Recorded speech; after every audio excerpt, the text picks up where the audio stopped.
Olá, pessoal do quinto ano, tudo bem com vocês? Espero que sim. Eu sou a professora Eliane e vim explicar o conteúdo de geografia da nossa aula de hoje online, ok? Vou compartilhar a minha tela com vocês, assim vocês podem acompanhar na apostila e ao mesmo tempo na tela do seu celular ou da sua TV Smart ou do seu tablet, né? Então vamos lá. Nós paramos aqui na semana passada. O censo demográfico no Brasil. Você sabe por que contamos o número de habitantes de um país? Saber quantas pessoas vivem em um lugar é importante para estabelecer planejamentos. Por exemplo, para construir escolas em uma determinada cidade, é preciso saber quantas crianças vivem nela.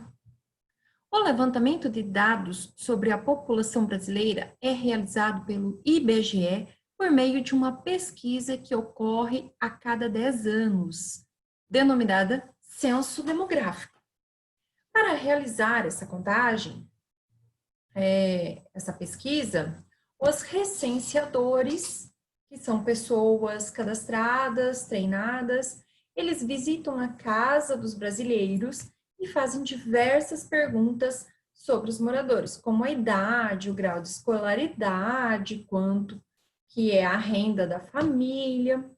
Também são levantadas informações sobre as características da residência entrevistada. Por exemplo, quantos cômodos tem na casa, se há energia elétrica, se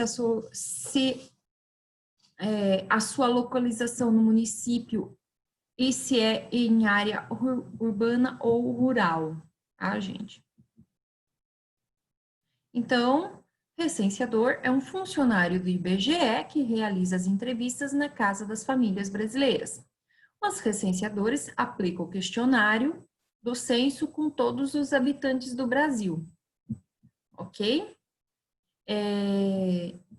Ultimamente, as pessoas têm se negado a receber os recenseadores e não estão fazendo as entrevistas. Isso dificulta um pouco o planejamento do orçamento do país, né, da União para com os estados e os municípios. Então, sempre que houver o recenseamento e a pessoa passar na sua casa, receba, responda as perguntas, é importante. É importante para o município e para o estado, porque é assim que o governo federal distribui o dinheiro do bolo maior entre os municípios e os estados, ok, gente? A realização do censo demográfico é importante, pois permite identificar as características da população brasileira. As informações levantadas ajudam o governo a conhecer as necessidades das pessoas e mostram quais são os investimentos que devem realizar para melhorar a qualidade de vida da população. A evolução da população do Brasil. Bom, como que é essa evolução? Pessoal, lembrando que esse texto vocês devem ter lido ele porque eu pedi, né, semana passada, para vocês darem uma lida. Então, vamos lá. As informações levantadas pelo censo demográfico feitos no Brasil demonstram que a população cresceu muito ao longo dos anos. No ano que foi realizado o primeiro censo do país, a população era aproximadamente 10 milhões de pessoas. Compare os dados dos censos demográficos no gráfico a seguir. Então, ó, começou em 1872, 1900, 1920, 1940, 1960, 1980, anos 2000. Eu lembro, nesse ano aqui, eu lembro do recenseador passando na casa dos meus pais.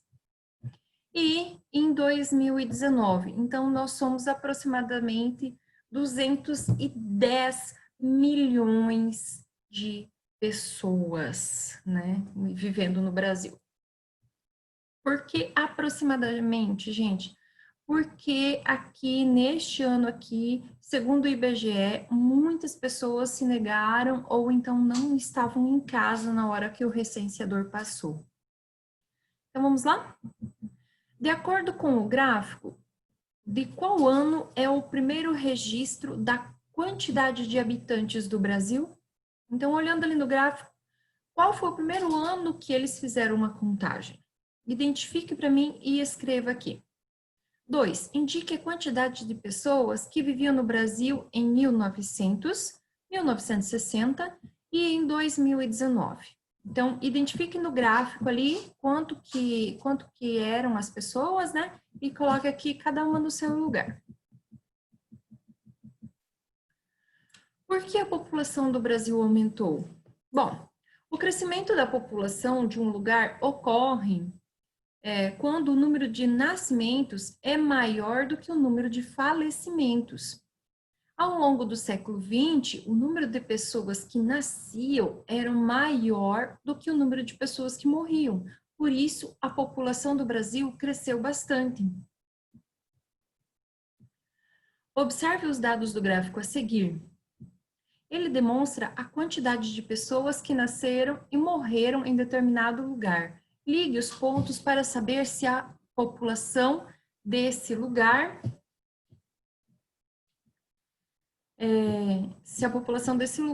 aumentou ou diminuiu. O número de pessoas que nasceram e morreram de 2015 para 2019. Pessoas que nasceram estão em vermelho, pessoas que morreram estão em verde. E isso é em milhões, tá, gente? Então, vamos ver aqui o gráfico como que é. Então, ó, 2015, nasceram 6, morreram 9. Em 2016, nasceram 7, morreram 8. 2017, morreram 6, nasceram 10. 2018, morreram 3, nasceram 11. 2019, morreram 2 e nasceram 13. Gente, isso é em milhões. Então, ó, isso aqui não é 2 pessoas, é 2 milhões, ok?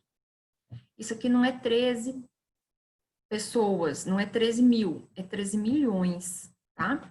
É em milhões, ó. É em milhões de pessoas, ok? Então, ligue os pontos para saber se a população aumentou ou diminuiu. Então, você vai fazer o seguinte, você vai ligar o ponto vermelho com o ponto vermelho, cada um deles, e o ponto verde com o ponto verde. Vai dar as barras do gráfico, tá, gente? Então, observem aí, façam essa relação e observem. Com um colega, não tem colega, né? A não ser que você faça uma videochamada para um coleguinha aí do grupo, tá bom, gente? Com um colega, analise o gráfico e avalie. Nesse lugar, houve um aumento ou a diminuição da população? Justifique a resposta. Justifique a resposta, gente, é explicar por que você acha que aumentou ou diminuiu, tá? Então, observe o gráfico e faça aqui a análise.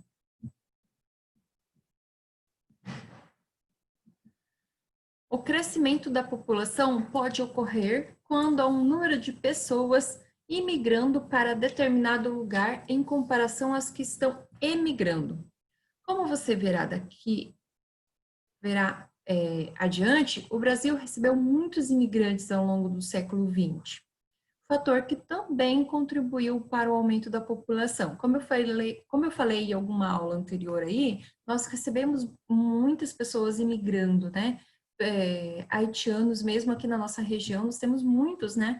Eles são refugiados, né? O país deles se encontra em guerra e aconteceram muitas catástrofes lá.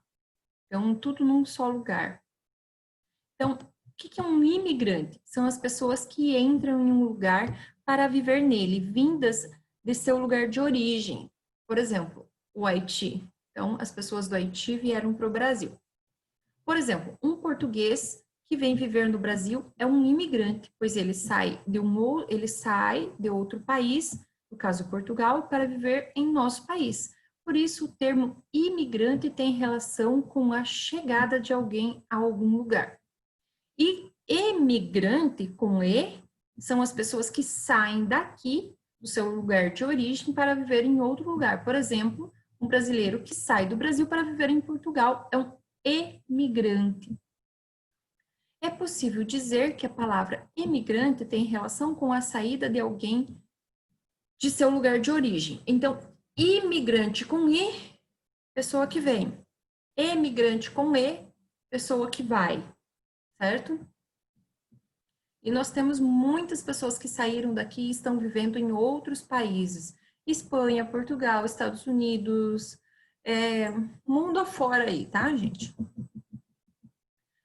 Nas últimas décadas, a população brasileira continuou a crescer, mas não da forma que ocorria nos séculos 19 e 20, pois a quantidade de nascimentos diminuiu e as pessoas passaram a viver mais.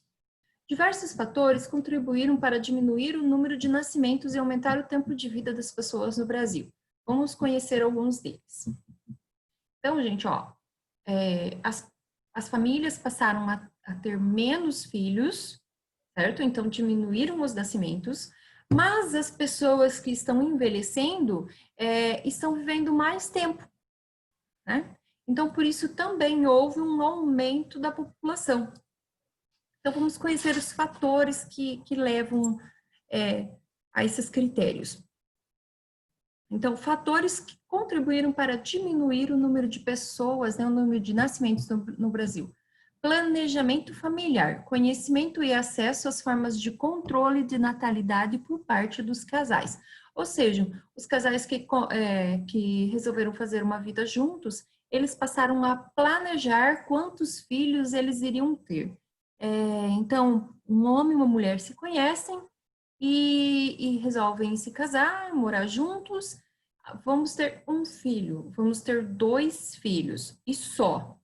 Então, a partir daí, não vai mais ocorrer tantos nascimentos, tá, gente?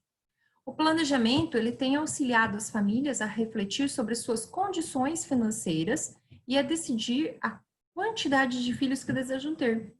Muitas delas optam por ter menos filhos, pois não possuem as condições necessárias para criá-los como gostariam. Verdade. Se você não tem condições de propiciar uma boa vida, a tendência da pessoa é ter menos filhos, certo? Se a condição de vida da pessoa, por exemplo, não tem plano de saúde, você não tem acesso a uma escola particular, você tem a criança na escola pública, você vai levar num posto de saúde, então a tendência é você ter 1 ou 2 filhos, porque aquilo vai demandar tempo e você vai ter que correr atrás das coisas. E isso, todo mundo começou a pensar assim. Então, por isso, nós tivemos uma diminuição de número de pessoas nas famílias, né? Antes era comum as famílias terem 3, 4, 5, 6 filhos, né? A minha avó, por exemplo, teve 12 e a outra teve 14. Então, a minha mãe teve 2. Eu tenho uma. Isso aí é planejamento, gente. Isso é planejamento. E não vai mudar. A tendência, inclusive, eu vou dizer, piorar, né? Porque as pessoas vai chegar num tempo que as pessoas vão dizer que não querem filhos. Então, a gente vai passar a ser um país de velhos, né? Um país de velhos igual a Itália, por exemplo, né? Que nesse tempo de pandemia perdeu muitas pessoas porque lá a população era idosa. Segundo critério, o aumento do custo de vida, em especial nas grandes cidades. Os custos elevados com escola, transporte, roupas, medicamentos nas grandes cidades impedem que muitas famílias possam ter vários filhos. Por isso é comum encontrar famílias maiores nas áreas rurais ou cidades pequenas e famílias menores nas grandes cidades do país. Então, por exemplo, famílias que moram em São Paulo, Rio de Janeiro, Porto Alegre, Brasília, que a escola fica mais longe, que o transporte é mais difícil, eu não tenho um carro, é só transporte público, então tem que pegar às vezes 3 ônibus para chegar no trabalho, 3 ônibus para chegar na creche para deixar a criança e depois ir para o trabalho, quando volta para casa já é noite, não vai nem almoçar em casa. Essa é a realidade das grandes cidades. Então, as pessoas tendem a ter menos filhos nas grandes cidades. E cidades como, por exemplo, Sinop, ou cidades até menores, a população, as famílias ainda são maiores, né? 3 filhos, 4 filhos, 5 filhos, certo? A maior participação da mulher nos estudos e no trabalho fora de casa. Antigamente era muito comum que as mulheres tivessem a função aos cuidados da casa e da família. Atualmente, elas passam mais tempo se dedicando aos estudos e ao trabalho. Além disso, muitas delas assumiram o papel de chefe de família e cargos importantes no mercado de trabalho. Em virtude dessas mudanças, muitas mulheres optaram por ter poucos ou nenhum filho. Então, gente, como antigamente as mulheres não trabalhavam fora, a função das mulheres era ficar em casa, cuidar dos filhos, cuidar da casa e ter aquela vidinha, né? Ter aquela vida. Hoje não, hoje as mulheres ocupam postos de trabalho, elas saíram para estudar, além de elas cuidarem da casa, além de cuidarem da sua vida, elas trabalham fora e assumiram, inclusive, muitas, né? Com ocasiões de separação, do relacionamento não dar mais certo, elas também assumiram o papel de chefe de família. Então, por isso, as mulheres também tendem a ter menos filhos, porque ter né, cuidar dos seus filhos sozinha não é fácil, certo? Fatores que levaram as pessoas a viver mais no Brasil. Então, por que as pessoas que estão mais velhas estão vivendo mais? O avanço na medicina e o maior uso de vacinas, medicamentos e antibióticos. Antigamente era muito comum as pessoas viverem pouco por adquirir doenças para as quais não havia cura. As pesquisas científicas desenvolvidas na área da saúde têm contribuído cada vez mais para tratar as doenças e para as pessoas viverem em condições melhores. Como a idade, mesmo com a idade avançada. Então, hoje tem mais acesso a medicamentos, remédios, né? O posto de saúde atende e trata as pessoas que têm hipertensão, diabetes, e isso prolonga a vida das pessoas, dá uma qualidade de vida maior. Se o governo, entretanto, investisse ainda mais em saúde e bem-estar, as pessoas alcançariam uma maior longevidade, certo? Tudo precisa de investimento, gente, tudo precisa de planejamento. As melhorias na rede de saneamento básico, isto é, o abastecimento de água potável e a coleta e o tratamento de lixo e esgoto, esses fatores contribuíram para a menor disseminação de doenças como viroses, as quais antigamente provocavam muitas mortes. Então, ter água limpa e de qualidade em casa, coleta de lixo, tratamento de esgoto, tudo isso ajuda as pessoas a viverem mais e melhor. Maior circulação das informações e mais incentivo às pessoas a cuidar melhor da saúde, por meio de atividades físicas e de lazer e de boa alimentação. Esses fatores ajudam as pessoas a viver com mais qualidade e evitam as doenças que podem provocar mortes de pessoas, mesmo que ainda jovens. Então, aqui nós vemos um folder, né, de uma campanha de vacinação contra a poliomielite e sarampo. A campanha de vacinação contra doenças como sarampo e poliomielite na cidade de Contagem, estado de Minas Gerais. Então, olha, de 6 a 31 de agosto, dia D é 18 no sábado, procure a unidade básica de saúde mais próxima e leve o seu cartão de vacina. Essas campanhas de vacinação, gente, mesmo tanto para a criança quanto para a melhor idade, né, as pessoas mais velhas, contribuíram também para o avanço né, a melhoria da qualidade de vida das pessoas. Diferenças do crescimento da população no território brasileiro. O crescimento da população registrado nos últimos anos não é igual em todo o território brasileiro. Algumas unidades da federação registram maior aumento do que outras, pois as condições de vida da população são diferentes de um lugar para outro. Por exemplo, o número de pessoas que nascem é menor em alguns lugares, pois os elevados custos de vida contribuem para que as famílias tenham menos filhos. Este fator, por exemplo, permite que nesses lugares o crescimento da população seja menor. Observe o mapa a seguir e as diferenças de crescimento da população no território brasileiro entre 2000 e 2010. Então, ó, acima de 3, de 2 a 3, de 1 a 2. Então, olha, a gente vai clareando aqui, né? Ó, os lugares que menos cresceram, a população cresceu, né? E aqui é onde as pessoas tiveram um aumento.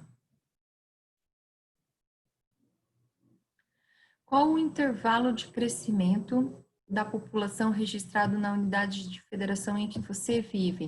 Então, vamos olhar o Mato Grosso aqui, ó. Vamos olhar aqui. Que cor que está? Qual desses aqui se encaixa na nossa corzinha aqui? Respondo aqui na 5.